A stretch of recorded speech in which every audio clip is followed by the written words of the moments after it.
Boa noite, meus irmãos. Nós ouvimos Nasceu o Redentor, hino número 28 do cantor cristão. Pergunto se vocês estão me ouvindo bem, tá certo? E vamos ouvir agora o Sossegai, 328. Estão me ouvindo bem?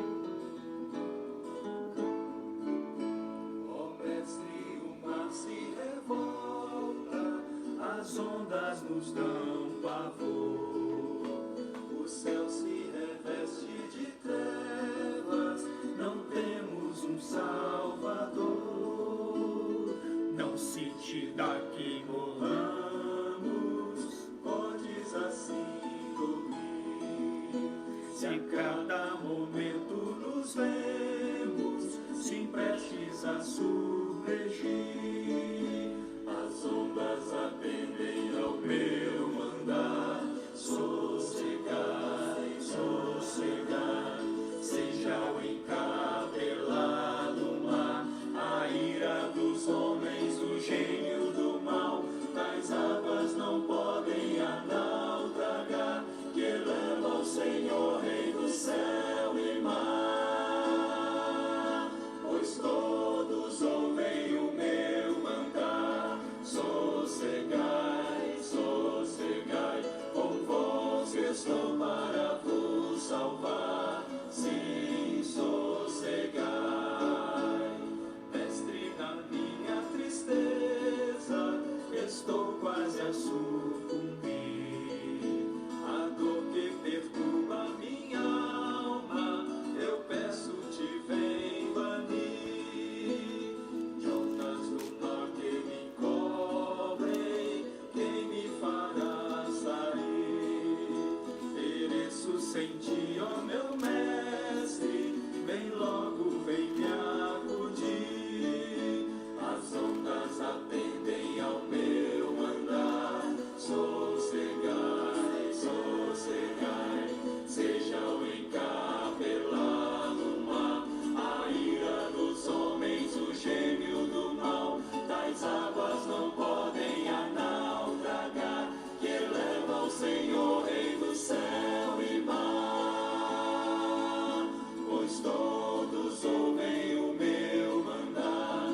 Sossegai, sossegai, convosco estou para vos salvar. Sim, sossegai, mestre, chegou a bonança, em paz eis o céu e o mar.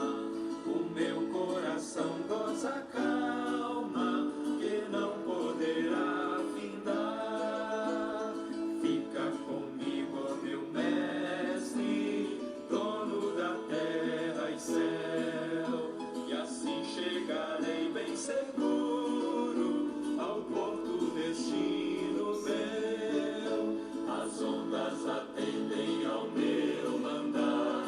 Sossegai, sossegai, seja o encabelado mar, a ira dos homens, o gênio do mal, das águas não podem naufragar, que eleva o Senhor, Rei do céu e mar,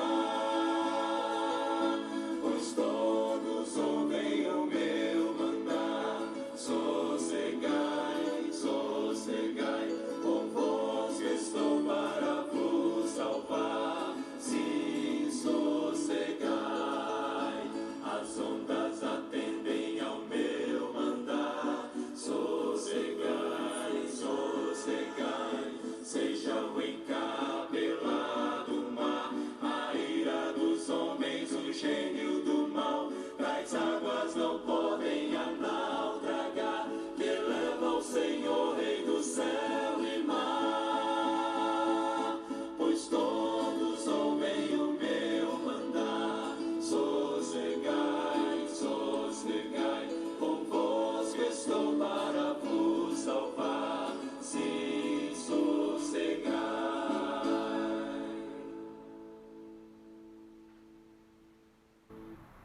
Enquanto os irmãos ainda estão chegando, nós vamos ouvir mais um hino. Nós ouvimos então Nasceu o Redentor, número 28 do cantor cristão, Sossegai, 328. E nós vamos ouvir agora a chamada final, 108, também do Cantor Cristão. Enquanto isso, aqueles que tiverem alguns pedidos, peço que vocês subam aí nos comentários, que ao final do hino nós vamos orar para abrir o nosso culto e orar por esses pedidos também que serão colocados. E em seguida a gente vai fazer o estudo. Amém? Vamos ouvir então a chamada final.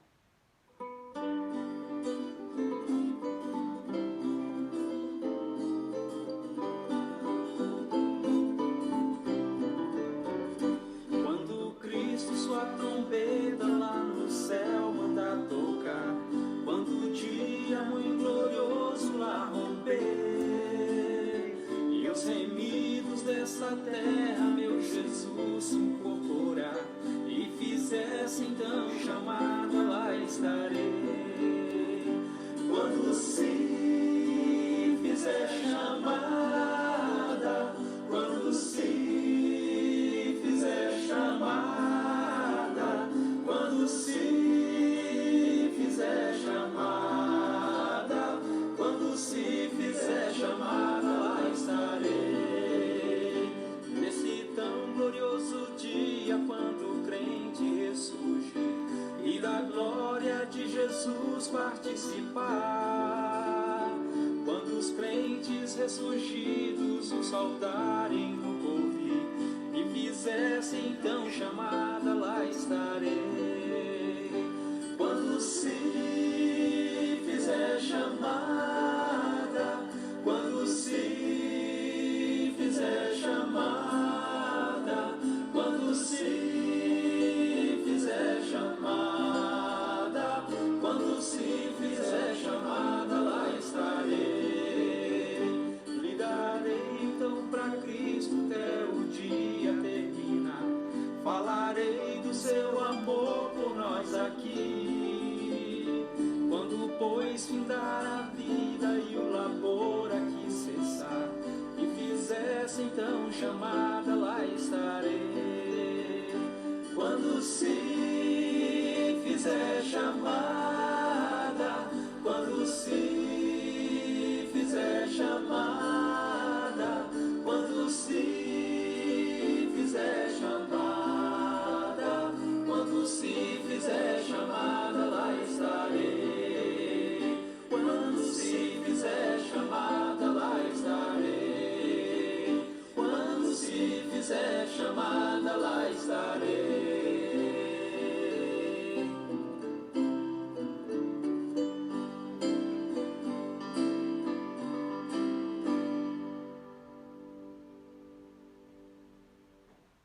Amém. Bênção pura. Quando sim fizer chamada, lá estarei. Espero que você também possa estar lá nessa convocação, nessa santa convocação. Vamos orar agora. Veja aqui o pedido do irmão Francisco pelo senhor Darcy, para fazer a cirurgia de catarata, que Deus possa estar abençoando, consolando. Convido você então a curvar sua cabeça. Vamos orar para nós iniciarmos então o nosso estudo nessa noite de quarta-feira. Santo Deus e eterno Pai, nós agradecemos o imenso privilégio que nós podemos compartilhar da palavra do Senhor, nós podemos compartilhar dos pedidos de oração, nós podemos compartilhar de alguns hinos, ó Deus, que de fato nos tocam, que apresentam a Tua verdade e que nos inspiram, ó Deus, a buscar de fato a Tua face, a Tua verdade, a buscar a Tua Escritura, ó Deus, para que nós possamos conformar nossas vidas a ela. Nós pedimos pela vida do Senhor Darcy, o pai do nosso querido irmão Francisco, que irá se submeter a uma cirurgia de catarata, que o Senhor possa estar com ele, possa estar com os médicos, ó Deus, possa estar dando plena recuperação dessa cirurgia. Esteja confortando, esteja consolando o Senhor Darcy, consolando também os familiares, ó Deus. Que o Senhor possa abençoar a Igreja Batista em Paú, que a igreja possa crescer cada vez mais na graça e do conhecimento do Senhor, que ela possa, de fato, ó Deus, buscar se conformar às Escrituras, buscar santidade, buscar ser zelosa pelas coisas do alto, e que o Senhor possa fortalecê-la para a Tua glória e para a edificação dela. Essa é a nossa oração em nome de Jesus. Amém. Meus queridos irmãos, nós estamos entrando então no mês de setembro, mês de aniversário da nossa igreja, da Igreja Batista em Paú. Nós vamos comemorar então no final de setembro mais um ano, com a conferência que já foi anunciada na igreja. Então, nesse tema, nesse mês de setembro, o tema que nós vamos estudar todas as EBDs e todas as quartas será sobre igreja, será sobre eclesiologia. Nós vamos estudar um pouco sobre o que é ser igreja, sobre o propósito da igreja, os princípios, as características, sobre o governo da igreja, sobre os líderes da igreja, sobre disciplina, sobre relação entre igreja e Estado, dentre outros assuntos. Nós vamos trazer, então, alguns temas para nós estudarmos, de fato, a fortalecer as bases doutrinárias dos irmãos, as bases doutrinárias da igreja. O tema, no caso, não só do mês, da conferência, mas também do mês, está lá em Colossenses. E eu convido você, então, a abrir a sua Bíblia e você me acompanhar no texto de Colossenses, no capítulo 1, versículo 18 e 19. Colossenses capítulo 1, versículo 18 e 19 diz assim: Ele é a cabeça do corpo, da igreja. Ele é o princípio, o primogênito de entre os mortos, para em todas as coisas ter a primazia. Porque aprove a Deus que nele residisse toda a plenitude. Então, meus irmãos, hoje especialmente nós vamos estudar, fazendo uma introdução sobre o tema geral, que é a eclesiologia. Nós vamos fazer então um estudo sobre a igreja. Em primeiro lugar, o que é eclesiologia? Quando nós falamos esse termo, um termo diferente, por que não só falarmos estudos sobre a igreja? Porque a igreja vem do termo, no original, lá no grego, é eclésia, ou eclesia, que é uma composição de duas palavras, chamada ek, que significa para fora, e kalel, que significa chamar. Em outras palavras, é como se fosse uma chamada ou uma convocação para fora, uma convocação para uma finalidade. A expressão, na verdade, de eclesia ou eclésia, e aí então de igreja, da onde veio o termo, significa uma assembleia que foi convocada, ou uma assembleia convocada.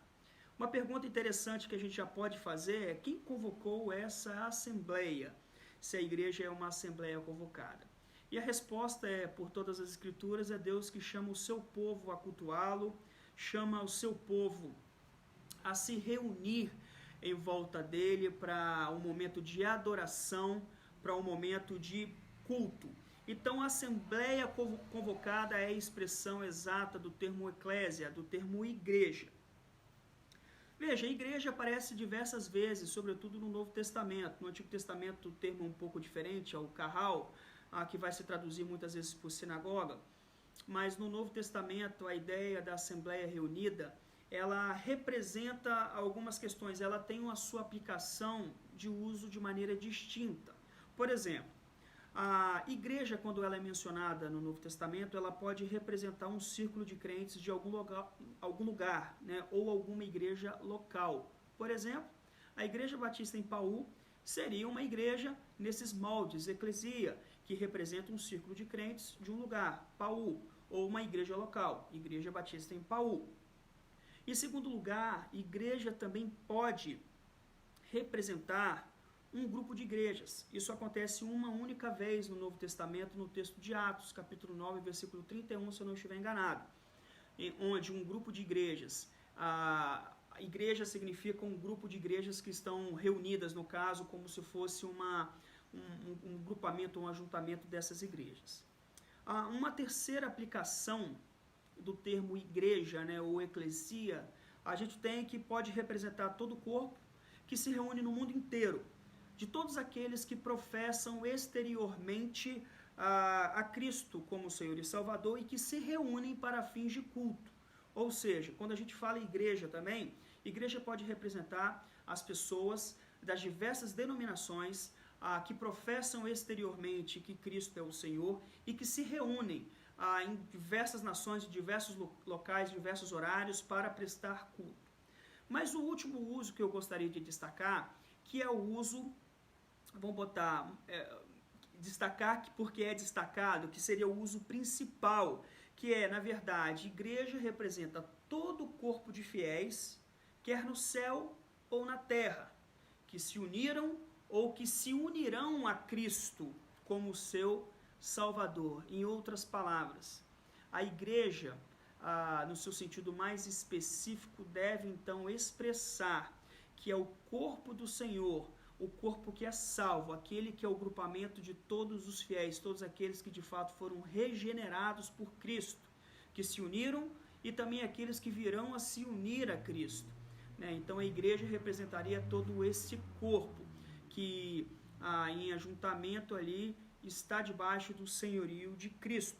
E os textos, inicialmente, eu quero que você mantenha a sua Bíblia perto de você, porque nós vamos pesquisar alguns textos, sobretudo porque quando nós falamos de um estudo sobre eclesiologia, nós estamos falando de um estudo sistemático, ou seja, é um tema e ele vai aparecer em diversas porções das Escrituras, por isso sistemático. Então nós vamos em alguns textos para apresentar os tópicos e os temas que nós temos que tratar. O primeiro está em Efésios capítulo 1, versículo 22 e 23, que é o que trata a respeito deste todo o corpo de fiéis que se uniram, se unirão a Cristo, quer no céu ou quer na terra. Efésios então 1, 22 e 23 diz assim o texto: e pôs todas as coisas debaixo dos pés, Cristo, está se referindo a Cristo, e pôs todas as coisas debaixo dos pés, e para ser o cabeça sobre todas as coisas, o deu à igreja, o qual é o seu corpo, a plenitude daquele que a tudo enche em todas as coisas, ou seja, a igreja, o corpo de Cristo. Não só, mas também o próprio texto que nós lemos inicialmente em Colossenses, quando nós falamos sobre Cristo ser o cabeça e ter a primazia. Ele é o cabeça do corpo, da igreja, ele é o princípio, o primogênito de dentre os mortos, para em todas as coisas ter a primazia, porque era aprove a Deus que nele residisse toda a plenitude. Ou no verso 24, que diz assim, de Colossenses 1, agora me regozijo nos meus sofrimentos por vós, e preencho o que resta das aflições de Cristo na minha carne, a favor do seu corpo, que é a igreja. Ou seja, a igreja como corpo, como uma união de todos aqueles que estão debaixo do senhorio de Cristo. Hoje, especificamente, nós vamos tratar de um tema que é a igreja e o seu propósito. E eu gostaria, então, como nós falamos sobre a igreja, e há uma fala num discurso, num diálogo de Jesus Cristo com Pedro, quando ele afirma: tu és Pedro, e sobre essa pedra edificarei a minha igreja, e as portas do inferno não prevalecerão contra ela. É Cristo então que edifica a igreja. A igreja é uma feitura de Cristo, uma composição dele, é estabelecida por Jesus e é sustentada por ele, e ela possui então alguns propósitos que são definidos, e eu gostaria de destacar nessa noite 3 propósitos para nós meditarmos e refletirmos. Os 3 propósitos são redenção, o amor e também o propósito profético da igreja, tá certo? Vamos passo a passo então entender esses 3 propósitos que a igreja possui e olhando para os textos bíblicos para que nós entendamos que nós também como corpo nós temos responsabilidades e um entendimento a fazer, um entendimento também a refletir sobre aquilo que a Bíblia diz sobre o corpo. Em primeiro lugar, um propósito da igreja é a redenção. E o que isso quer dizer? Que a igreja que foi estabelecida por Jesus, ou seja, a igreja estabelecida por Jesus Cristo, ela também tem a responsabilidade de dar continuidade ao projeto de resgate da humanidade para o amor do Pai. Em outras palavras, aquilo que Cristo começou com sua pessoa e sua obra de resgatar perdidos para si, a igreja dá continuidade. Isso é fácil de nós observarmos quando nós pegamos, por exemplo, os evangelhos e que eles tratam da pessoa e da obra de Cristo. Quando nós partimos então para Atos dos Apóstolos, nós vemos que o texto se encerra com Cristo assunto ao céu, e dando recomendações aos discípulos, aos seus apóstolos. Então os apóstolos, por isso Atos dos Apóstolos, eles vão dar continuidade aos ensinamentos de Jesus, consolidando a igreja, estabelecendo a igreja. E a igreja, então, a partir de Atos dos Apóstolos, está presente até hoje. É por isso que no texto de Atos, capítulo 2, a partir do verso 42, fala, né, e perseveravam na doutrina dos apóstolos. A doutrina dos apóstolos é um ensino de Cristo, é um ensino em que ele fala a respeito dessa conversão, a chamada ao arrependimento e a composição desse corpo. Veja, no texto de Lucas, capítulo 24, do versículo 46 e o versículo 47, diz que assim está escrito, que o Cristo havia de padecer e ressuscitar dentre os mortos no terceiro dia, e que em seu nome se pregasse arrependimento para a remissão de pecados a todas as nações, começando de Jerusalém. Ou seja, redenção, a chamada ao arrependimento, que começa com o anúncio, né, da própria pregação de Cristo, também é responsabilidade da igreja a partir dos seus ensinamentos. Ou seja, a missão expressa para a igreja é pregar o arrependimento. Jesus Cristo pregou sobre isso. Quando você olha no texto de Mateus, capítulo 4, versículo 17, há uma coisa curiosa e interessante, que João pregava lá em Mateus, capítulo 3, versículo 2, que arrependei-vos porque é chegado o reino dos céus. João vai ser morto, vai ser decapitado. E Cristo continua com esse anúncio, esse convite ao arrependimento. Arrependei-vos porque é chegado o reino dos céus. Ou seja, a missão da igreja é pregar o arrependimento para a remissão de pecados. Ou seja, cada crente redimido que compõe a igreja é um sinal dessa redenção. Ou seja, aqueles que são remidos também para remir. Aqueles que são trazidos à casa do Senhor, aqueles que são regenerados também o são para anunciar essa mensagem de redenção, essa mensagem de arrependimento aos outros. As parábolas de Jesus que ele contava, e ele faz a narração dessas parábolas, por exemplo, no Evangelho de Lucas, capítulo 15, você percebe que a centralidade da missão de Jesus, ela é continuada pela igreja, que é a redenção. Um exemplo de Lucas 15, quando ele fala sobre 3 parábolas, que na verdade compõem um texto único, né, com uma centralidade muito pontual, e aí eu gostaria de chamar a sua atenção para isso também, ele fala sobre a parábola da ovelha perdida, da dracma perdida e também a parábola do filho pródigo. Certamente, talvez da ovelha perdida seja mais conhecida para alguns, ou talvez a do filho pródigo seja mais conhecido. Por sinal, devemos lembrar o que significa pródigo, né? Filho pródigo significa filho gastador, filho esbanjador. Mas essas 3 parábolas, o protagonismo dela reside justamente no Pai, reside justamente em Deus, que, em outras palavras, manifesta a sua glória, manifesta a sua misericórdia em redimir as pessoas para si. As parábolas têm então o Pai, têm então Deus como o protagonista. Já em Lucas 10, sobretudo do versículo 25 ao 37, nós vemos uma outra parábola, a conhecida parábola do bom samaritano. Né? E essa parábola demonstra, sobretudo, o cuidado de Jesus, lá na figura do bom samaritano, né, para com a vítima dos salteadores. Em outras palavras, ele socorre aquele homem e deixa aos cuidados da hospedagem, paga o preço e diz o seguinte: cuide dele até que eu volte. Né? Em outras palavras, a igreja ela deve cuidar daqueles que são resgatados por Jesus até que ele volte. Então, o cerne da parábola do samaritano é essa. Nós entendemos que Cristo resgata as pessoas e nós precisamos cuidar dessas pessoas. Nós precisamos zelar pela vida espiritual delas, pela santidade, pelo processo de santificação, na instrução, na caminhada, no aconselhamento mútuo. Isso, né, é um propósito da igreja, que é a redenção. Os próprios milagres de Jesus eram sinais do estabelecimento desse reino. As maravilhas que Jesus realizava apontam, né, para essa missão de resgate do homem do pecado, para uma reconciliação com o Pai. Por exemplo, se nós lermos o texto de Romanos, capítulo 5, né, Romanos capítulo 5, que vai falar sobre os frutos da justificação, mas especificamente o versículo 10 diz: porque se nós, quando inimigos, fomos reconciliados com Deus mediante a morte do seu Filho, muito mais, estando já reconciliados, seremos salvos pela sua vida. Em outras palavras, somos reconciliados pelo Filho, reconciliados com o Pai pelo Filho, por Jesus. E os sinais que Jesus operava eram meios para que todos o conhecessem e para que as pessoas crescem que ele era o Filho de Deus, que ele era o Cristo, era o enviado, e para que alcançassem a vida eterna.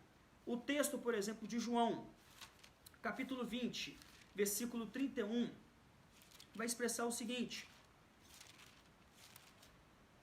João 20, 31.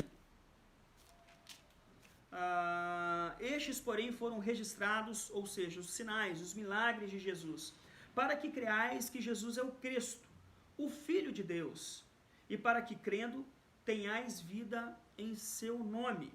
Ou seja, a operação, os sinais e maravilhas de Cristo era uma comprovação do estabelecimento do reino e também um anúncio, né, dessa consolidação. E também uma aplicação para que as pessoas se voltassem e crescem no cumprimento da vinda do Messias e nele descansassem para a vida eterna.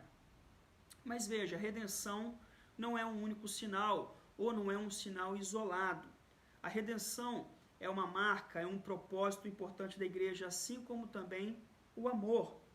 O amor, então, é a segunda marca que eu gostaria de tratar com vocês nessa noite. O amor, conforme descrito em João capítulo 13, versículo 34 e 35.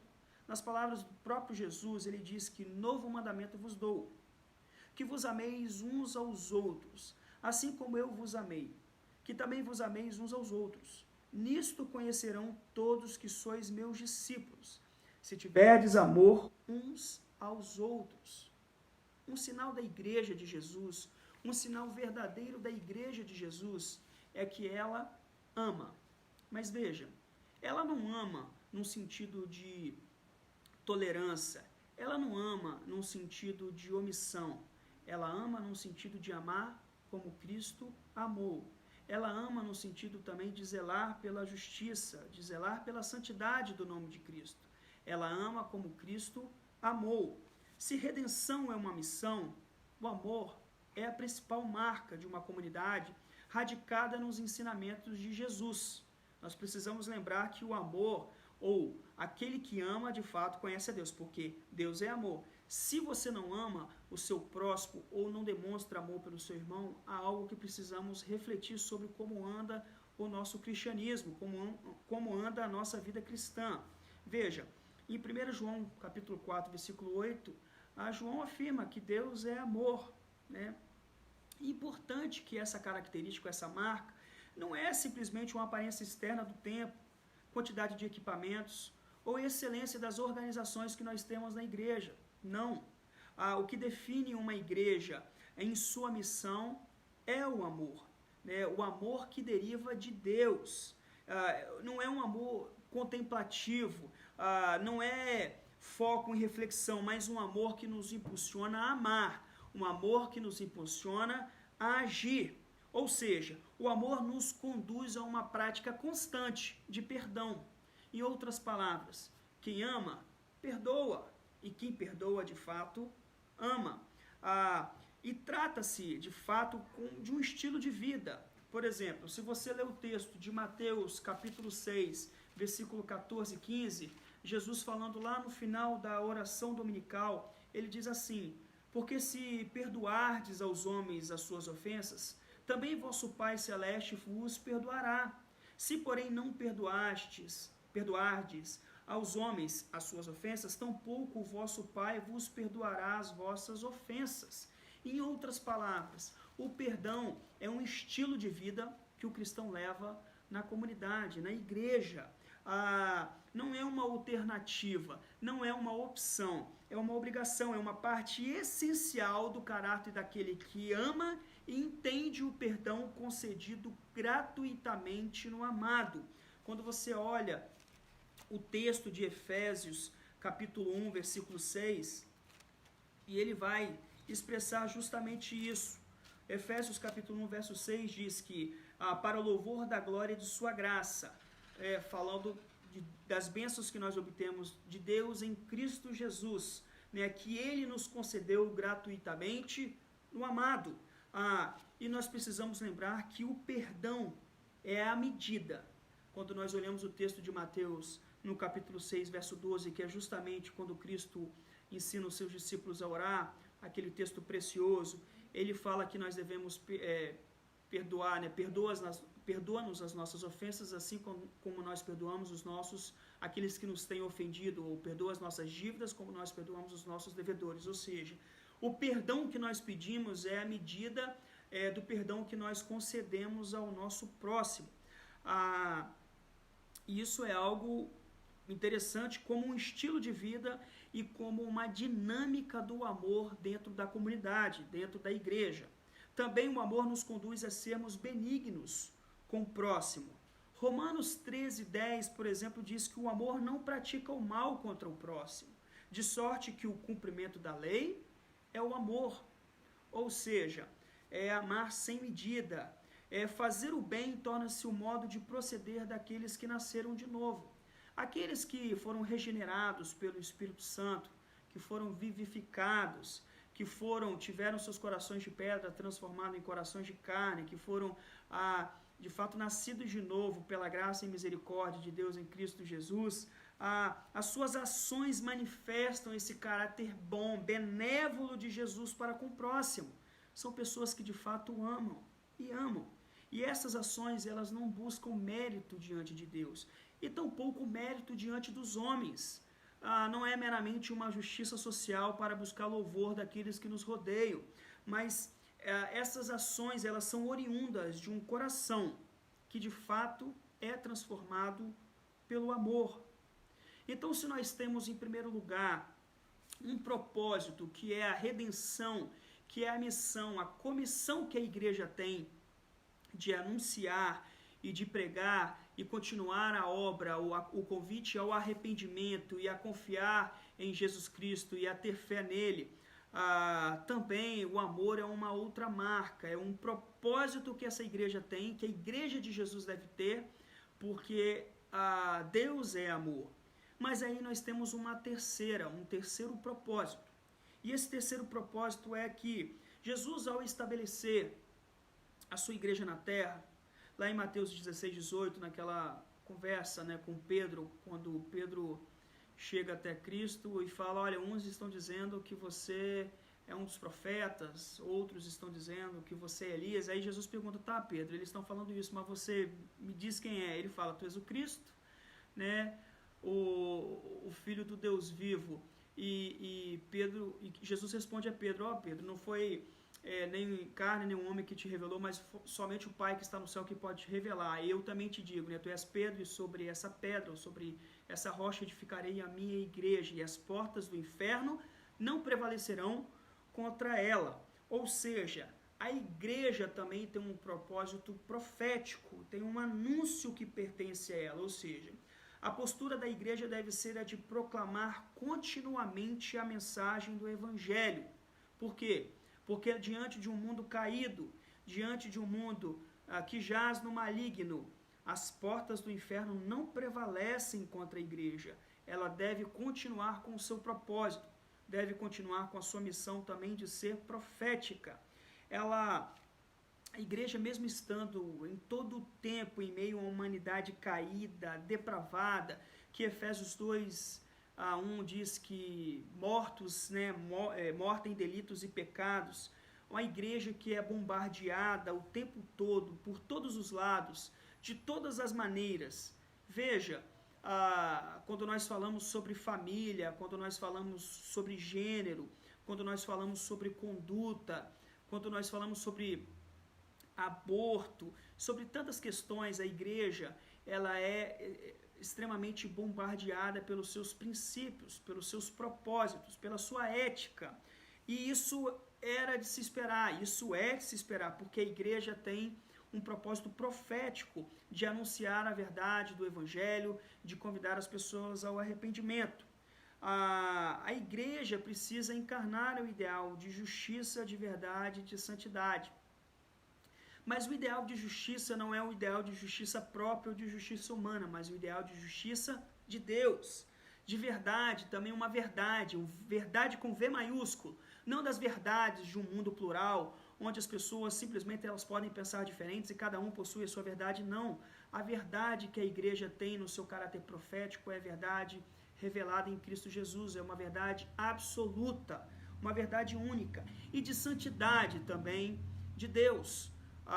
Domingo nós falamos sobre o ser de santos porque eu sou santo, é uma convocação que Deus faz ao seu povo, de fazer com que eles se tornem cada dia mais a imagem do seu Filho, para que cada cristão se conforme ao valor infinito de Jesus, cada dia que se passa, para que nos pareçamos mais e mais com aquele que nos resgatou.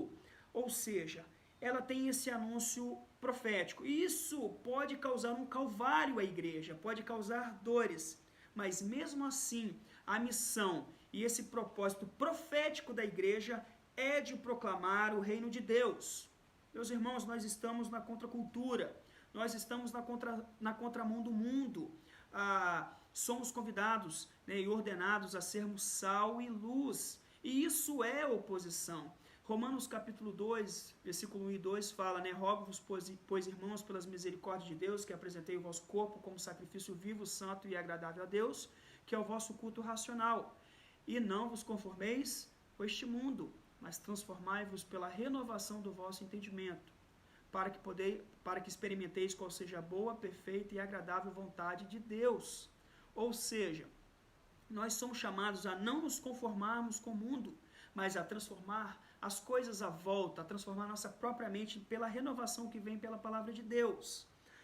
Isso é ser contra a cultura, isso é estar na contramão do mundo. Quando nós olhamos para todas as escrituras e sobretudo para a vida de Cristo escrita nos evangelhos, para a sua missão, para a sua pessoa e para a sua obra, nós vemos que a lei e os profetas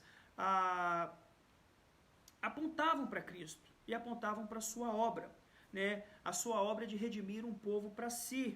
Veja, em João capítulo 1 há a descrição de que o verbo se fez carne e habitou entre nós, cheio de graça e de verdade. Nós vimos a sua glória e a glória como do unigênito do Pai.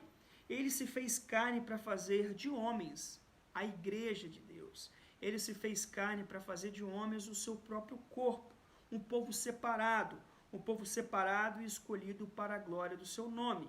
É ele mesmo quem afirma quando as escrituras apontam para ele, para a sua obra, para a sua missão, de que examinai as escrituras, porque julgais ter nelas vida eterna.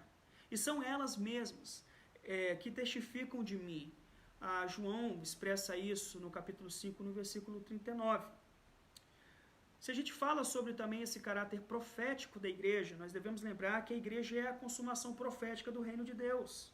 Veja, isso acontece tanto atualmente quando nós olhamos para o texto de Lucas, no capítulo 17, por exemplo, Lucas 17, versículo 20 e 21 diz que quando Jesus, né, no caso, foi interrogado pelos fariseus sobre quando viria o reino de Deus, Jesus lhes respondeu: não vê o reino de Deus com visível aparência, nem dirão ei-lo aqui ou lá está, porque o reino de Deus está dentro de vós.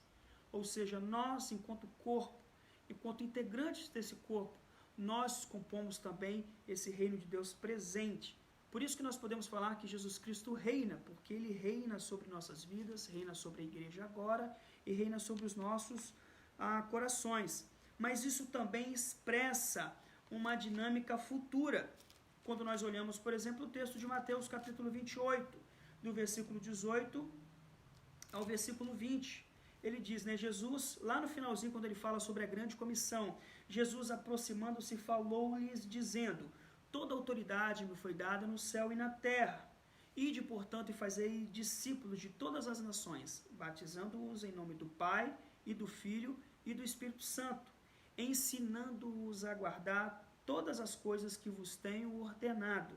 E eis que estou convosco todos os dias até a consumação do século. Ou seja, se aplica aquele tempo, o tempo presente, se aplica em todo o decurso até a consumação dos séculos.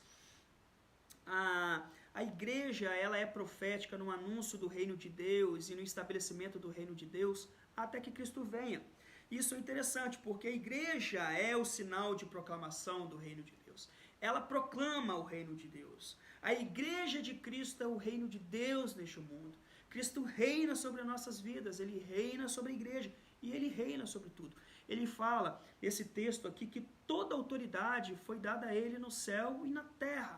Ele é Senhor sobre tudo. Ou seja, a igreja precisa anunciar de maneira profética a pessoa e a obra de Cristo, né? E também anunciar o seu retorno nesse estabelecimento e consolidação do reino, aguardando a plenitude desse reino, justamente quando Cristo voltar, quando Ele voltar para fazer nova todas as coisas, para trazer juízo, quando Ele voltar para estabelecer um reino que não vai ter fim, quando Ele voltar para fazer nova todas as coisas, quando Ele voltar para fazer nos juntar com Ele, cumprindo a promessa de que onde Ele estiver, nós estaremos com Ele, conforme Ele disse lá em João capítulo 14. Meus irmãos, que Deus abençoe cada um de vocês nessa reflexão, uma rápida reflexão. Lembrando, nós vamos estudar todo mês de setembro sobre a igreja. Nós vamos estudar sobre, no caso, a eclesiologia, né? Sobretudo a eclesiologia batista. Vamos fazer diversos apontamentos. Espero que os irmãos acompanhem, que os irmãos reflitam, pensem sobre o papel da igreja, sobre o ser igreja, sobre o ser membro da igreja e sobre tantos elementos que são importantes e carecem de um estudo acurado para que nós tenhamos uma firme doutrina radicada na palavra de Deus. Que Deus possa abençoar cada um de vocês, tá?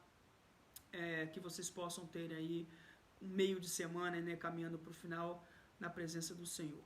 Amém? Vamos orar mais uma vez, depois eu faço uma interação e cumprimento aí os irmãos que estão presentes. Vamos orar? Santo Deus e eterno Pai, muito obrigado por essa noite, muito obrigado porque o Senhor tem nos abençoado grandemente ali na Igreja Batista em Paú. Muito obrigado, Deus, pelo privilégio que é nós nos debruçarmos sobre a Tua Palavra, estudarmos, ó Deus, sobre o que é a igreja, sobre o que é ser igreja, sobre o Senhor da igreja, que é Cristo. Muito obrigado porque o Senhor tem concedido esse privilégio de que nós possamos crescer na graça e no conhecimento, crescer nas Escrituras. Esteja com a Tua igreja, esteja com a liderança da Tua igreja, esteja com os pastores da Tua igreja, ó Deus. Essa é a nossa oração, em nome de Jesus. Amém. Meus irmãos, então estou olhando aqui para mandar cumprimentar os que estão presentes. Só um minutinho que sumiu aqui o meu... Sumiu. Voltou. Aí. Presente aqui a irmã Laureni, a Preta. Que Deus te abençoe. Eu vi também o irmão Francisco. Que Deus abençoe vocês. Obrigado pela participação. Pastor Felipe, meu amigo, muito obrigado aí pelo apoio. Vamos dar sequência nisso daí. Irmãzinha, que Deus te abençoe. Vou te dar o retorno que eu fiz o contato com a irmã Dilza, tá? Ela gostou bastante. Que Deus abençoe. Estamos à disposição aí, tá? No que precisar. Nós temos também aqui a presença da nossa irmã Cristiana, nossa presidente em exercício. Que Deus te abençoe, irmã Cristiana. Continue te fortalecendo. O irmão Elson Rangel. Minha mãe está presente, benção mãe, que Deus te abençoe. O irmão Renato, obrigado irmão Renato pela presença também. A irmã Maria José, boa noite irmã Maria José, que Deus te abençoe. Irmã Beth, Deus te abençoe irmã Beth, não sei se o Juarez entrou, dá um abração nele aí. Irmão José Brito.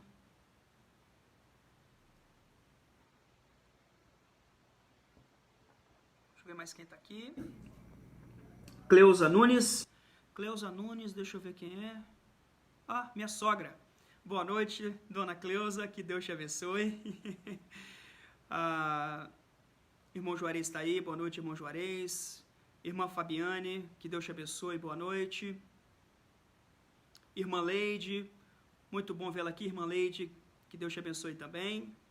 Irmão Alessandro, obrigado pela presença, meu irmão. Um grande beijo na família. Melhoras aí a Ana Krieger. Estamos orando por ela aqui em casa. Silvana do Wellington. Que Deus te abençoe também, minha irmã. Um abraço na Amanda. Irmão Tony Linhares. Grande abraço, meu irmão. Membro lá no Alecrim. Que Deus te abençoe. O tio Silvio está aqui presente também, que Deus te abençoe. Irmã Iraci, boa noite. Pastor Wellington, prazer tê-lo aqui também, Pastor Wellington, que Deus te abençoe. Irmã Valdete, né? Nós temos a presença também do Rian, que está nos acompanhando nessa noite. A Michele Carol, boa noite, minha irmã, que Deus te abençoe, tá certo? Bom fim de semana aí também. Irmã Regiane, um abraço na Ana Caroline. Temos aqui também. Deixa eu ver se mais alguém entrou. São esses os irmãos. Meus irmãos, então, boa noite, fiquem com Deus. Espero vocês, então, na EBD de domingo, que vai continuar sobre o tema igreja. E os sermões e todos os estudos e todas as EBDs desse mês de setembro estarão voltados para este tema. Que Deus abençoe, que Deus continue abençoando a nossa Igreja Batista em Paú. Grande abraço e até domingo.